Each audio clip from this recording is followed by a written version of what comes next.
All right, Javosai, good morning. Let us begin. We are picking up Emir Hashem this morning with Os Nun Beis in Tzidkas HaTzaddik. So a new Os with HaTzaddik really conveying to us another incredible life lesson. Although there was still a little bit more to go through in Os Nun Aleph, we really capture the essence of HaTzaddik's theme. This idea of the Sheker Achim, the Hevel Hayofi, Isha Yir'as Hashem Hi Tishalal. The Yosef and Boaz model versus the Palti ben Laish model, where very incredible lesson being that if one wants to go ahead and truly be successful in their quest against the personalistic Yetzer Hara, in their quest ultimately again just against their own individual challenges, so the individual must enlist the help of the Ribono Shel Olam. That although a person may be able to encounter some level of temporal success, right? However, again, long-term success requires one to enlist the partnership of the HaKadosh Baruch Hu to fight against the Yetzer Hara. So remember again, that was the distinction between Boaz and Yosef on one hand, who had challenges, but whose challenges was of a limited duration, because the Ribono Shel Olam saw that since they were going at it on their own, their staying power would only be so long, versus Palti ben Laish, who was able to resist a more than 2-decade temptation. And how was he able to do that? Solely because he enlisted the help of the Ribono Shel Olam. And the lesson, of course, incredibly obvious and self-evident, that whenever we go out to meet our challenges in life, we need to invite HaKadosh Baruch Hu to be our partner in those endeavors. Then, I don't know that we're guaranteed success. There's no guarantee of success in anything in life, but at least there's a heightened probability of success in those missions. So with that, Nun Beis. So let's begin by taking a look at the introduction here in the Be'uri HaChasidus. So the Rebbe writes as follows: by Nun Beis in paragraph Be'uri HaChasidus, right hand column, page Kuf Chaf Gimel, La'el his bar Shazman shall be ita b'vi'es HaMashiach hu kasher yu kol tzmeim l'shiu aso. Supposed to remember again in Os Nun. Two sections ago, we spoke about the concept of Be'ita Achishena, that Geula comes in one of two ways. Geula can come in its appointed time, Be'ita, or Achishena, expedited Geula. Expedited Geula, right? So remember again, on a messianic level, what that teaches me is, there is a time by which Mashiach is going to come, no matter what we do or what we don't do. That being said, we have the ability to hasten his arrival by going ahead and engaging in positive dynamic activity. So the Rebbe says, when ultimately again is the Zman of Be'ita, he says, when everyone ultimately again thirsts for the Yeshua, for the salvation of the Ribono Shel Olam, Ot his bar la'el, shetokef v'chozek hayetzer hara ba'adam, mochiach al tokef v'chozek kedushas ha'adam lu'umas zeh, v'al yicholoso lahasik ashlimos ha'makbil zeh. So the HaTzaddik is kind of giving us a little bit of a summary. So in Os Nun, we saw the concept of Be'ito Achishena regarding the two different stages of Geula. In the previous Osos, Mem Dalet and Mem Tes, the HaTzaddik spoke about, which was an incredible idea, this concept that which I struggle with most, in fact, could turn out to be my greatest source of strength. Meaning what? If I struggle in a particular area, and it's an ongoing struggle, my ability to overcome that particular struggle, in fact, shows what my greatest source of koach truly is. So the Rebbe goes on, he says, La'or kol zeh. So now if we bring all of these concepts together, says the Rebbe, La'or kol zeh, yispire kan, eich yesh lanu laharich es hakidusha hatmuna bedaros hachrorim. So the Rebbe says, now we could begin to see, okay?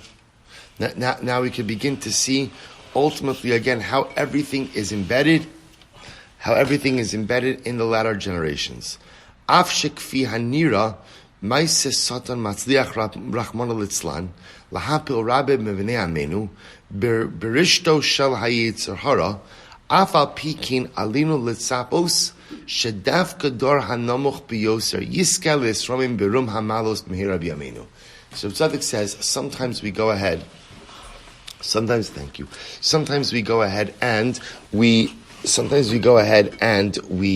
look at the generation, and sometimes it appears that the generation in which we live in is so compromised, right? And ultimately, again, has so many dramatic and difficult challenges. And sometimes we look around and we wonder to ourselves, are we actually ever going to be worthy of salvation? So HaTzaddik says we're going to see now how even sometimes when things don't look so great, there's the ability to pull out a message of positivity even from a compromised generation. Okay, so here we go. I don't know if that introduction was helpful or not, but Lamais, again, essentially what HaTzaddik is going to say, and this is part of the beauty of the Sefer, is that as much as each os often contains its own individualized message, what HaTzaddik often does, as we've begun to see, is go ahead and kind of merge the individual messages into one greater, larger message as well. So with that we begin. So left-hand column, Kuf Chaf Gimel. Al Yisma Ha'adam Li'atzmo. A person shouldn't wonder to himself, Im Yira B'doro Sharish Shoim, Afilu Mibnei Aminu Misrabim Ba'olam. So I'll say sometimes a person looks around and he says to himself, there are a lot of Rishon. There's a lot of evil in the world. A lot of negativity. Uki'ilu ein ma'atzor ba'adam rachman al-islan. Sometimes it seems that the evil in the world is so dramatic and there's no countermeasure. There's no countermeasure. V'gam heim holchim umiskadlim bekocham v'hashpa'asam achol yom.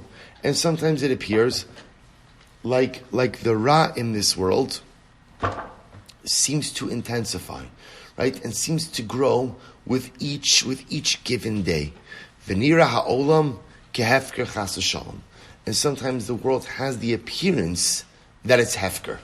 So we'll say, isn't it really an incredible statement? And I think it's very applicable for our times, right? Sometimes we look around and there's so much good in the world. There really is. But there's also so much moral decay on so many different levels.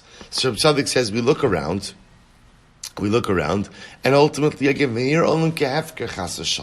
sometimes the world looks like it's hefker.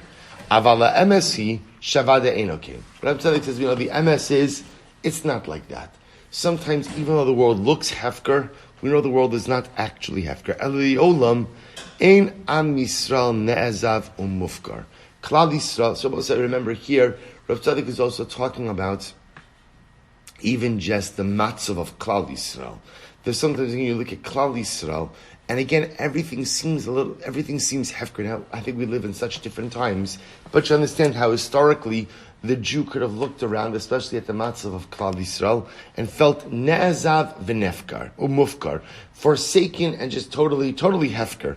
Ki yeda adam v'yasim libo, sh'Hashem yisbarachu nimsha bala karambos. This is so beautiful. It is important for a Jew to remember that the Ribono Shel Olam is always the one who is in charge of the vineyard. V'yam Yisrael, Heim Karmo Shel HaKadosh Baruch Hu. This is absolutely beautiful. The Ribono Shel Olam is a vineyard, and we are the vineyard. Klal Yisrael is a vineyard, and we are the vineyard of HaKadosh Baruch Hu.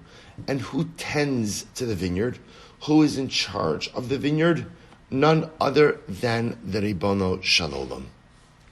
Ukisha Omru Chazal, V'ala Adam Liskar V'ladas Beberer, She'odea Kodesh Baruch Hu Es Tivo, Umahuso Shal Kerem Chaviv Zeh Yoser Mimenu. So we'll say, it's the mashal. Why does the Rebbe give the mashal of a vineyard?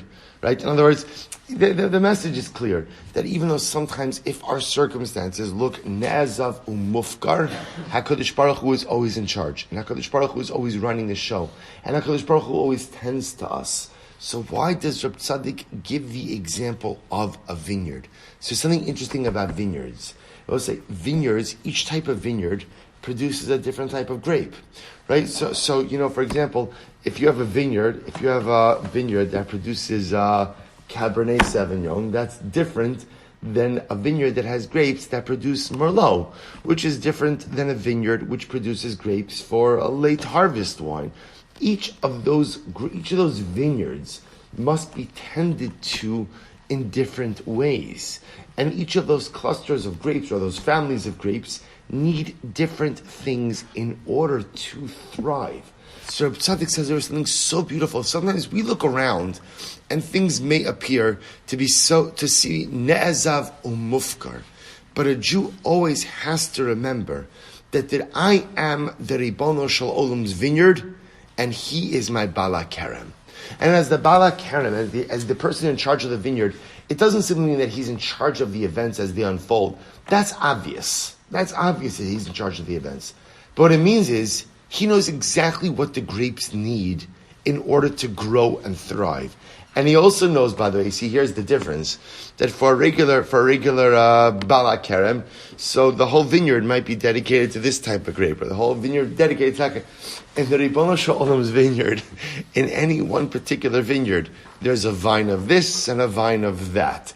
There's this type of grape, there's that type of grape. And the Ribono Shel Olam, as the ultimate Bala Kerem, knows how to nurture and sustain each grape in accordance with what it needs. It's such a beautiful imagery. Kimosh Amru Chazal. Let's just finish this paragraph as Chazal say. V'ala Adam liskrav ladas beberer she'edei HaKadosh Baruch Hu es tiva u'mahusa shel kerem chaviv zeh yosem mimenu. And a person has to believe that the Ribono Shel Olam knows what the grapes of the vineyard needs even more than the grape itself. The grape might think it knows what it needs, but the Bala Kerem truly knows what the grapes need in order to thrive. And the Bala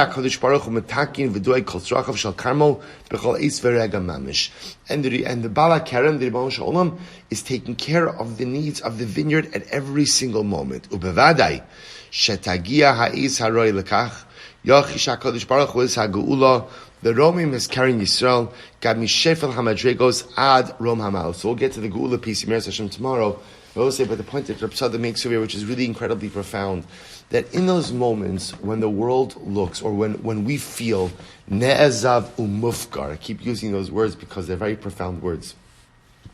In those moments when I feel ne'ezav umufkar, either on a personal level, or I look around on a national level, and I just feel Klal Yisrael maybe looks ne'ezav umufkar, in those moments, just always remember, I am the kerem, I am the cluster of grapes in the Ribono Shel Olam's vineyard.